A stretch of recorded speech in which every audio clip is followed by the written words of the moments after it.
Hello everyone, it's Nanoplating again, and I'm test driving one of the most beautiful um, Nicolet 6700s, the last updated series, and it is, as I explained it is Nicolet 6700.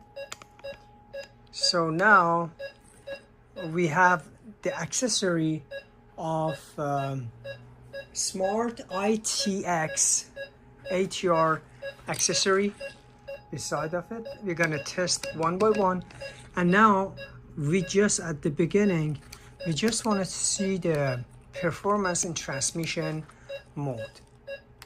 Okay, now let's just see if the component inside are working well and see the diagnosis tab for each of component, laser, source, and everything. At first, we're gonna go to collect, experimental setup, and the one before, as you see, the interferogram is there. You go to diagnostic. There are many things here. Let me just zoom in, and you can see what exactly I'm gonna do.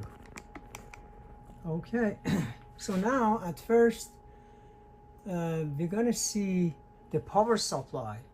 Everything is green. All of the voltage is in the normal range. And then we're going to go to laser. The laser is just perfectly fine. All of them is in green area. And also then I'm going to switch to source.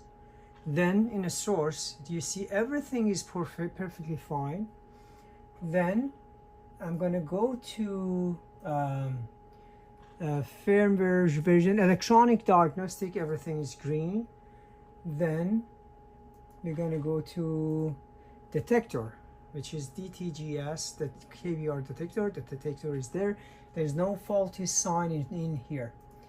So okay, now when we see this, so you're going to say okay, you're going to, at first you're going to do, every time you're going to collect background. When you do background collection, after 3 scan,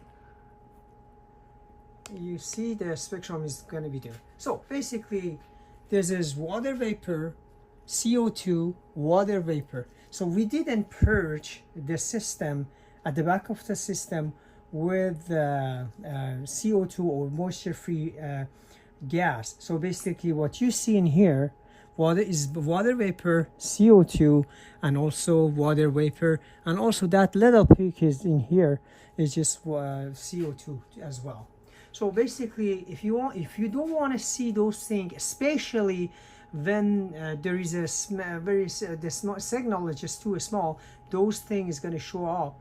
So basically, it's better to purge the instrument at the back of an instrument with the CO2 or the moisture-free gas. Okay.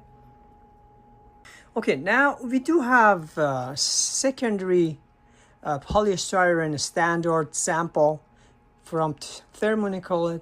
Of course, it's dated back to 20 years ago.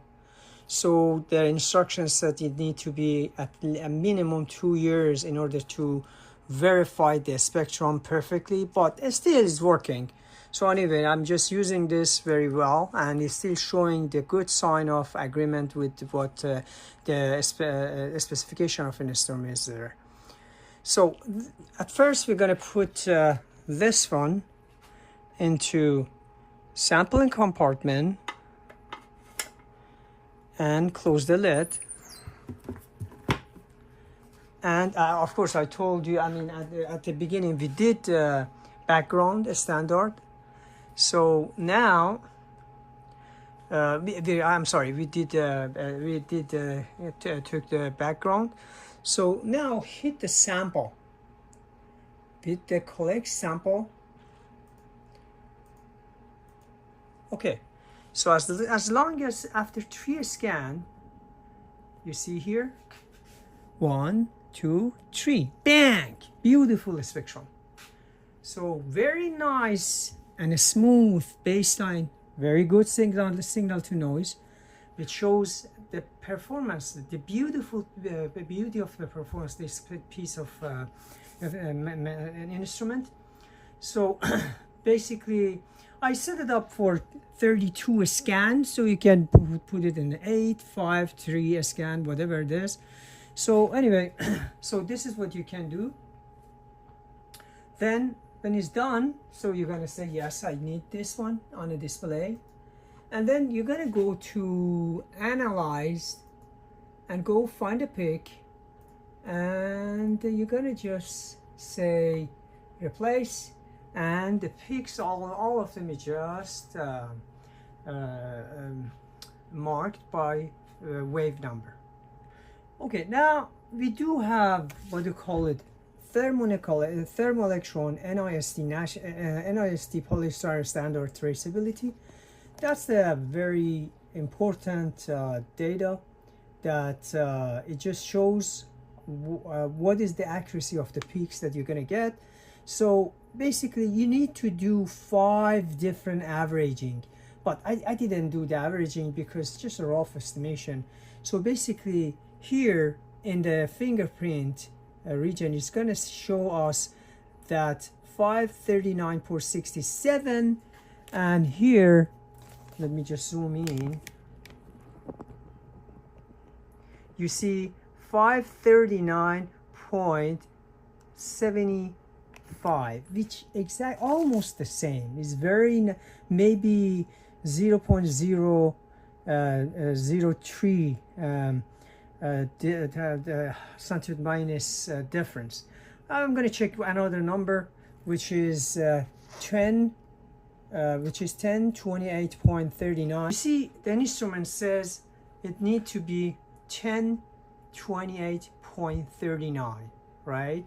So if you look at the instrument, read the national, the NIST standard, let me zoom back. You see, is almost 1028.39, which almost exactly the same. Also, you can just search different peak area. For instance, the CH stretching peak of polystyrene film, right? So here I need to read 2849.28. As you can, I'm not quite sure if you can see. Let me just zoom in. Okay, I can read 2849.34. Again, 0.023 centimeter minus difference, which considering the outdated of the standard that I'm using, which is 20 years old, so it's just perfectly fine, and it just it can make sense. Okay, now we see that the instrument is working fine in a transmission mode, and the peak position is really good. So I'm going to change the transmission mode with ATR accessory mode, which is Smart ITEX diamond accessory. Okay, as long as you, when it says a smart, means the instrument is recognized it by itself, and then it readjusts everything by themselves. So you can see the instrument is just recognize this, that this is what do you call it, a Smart ITEX a diamond ATR accessory.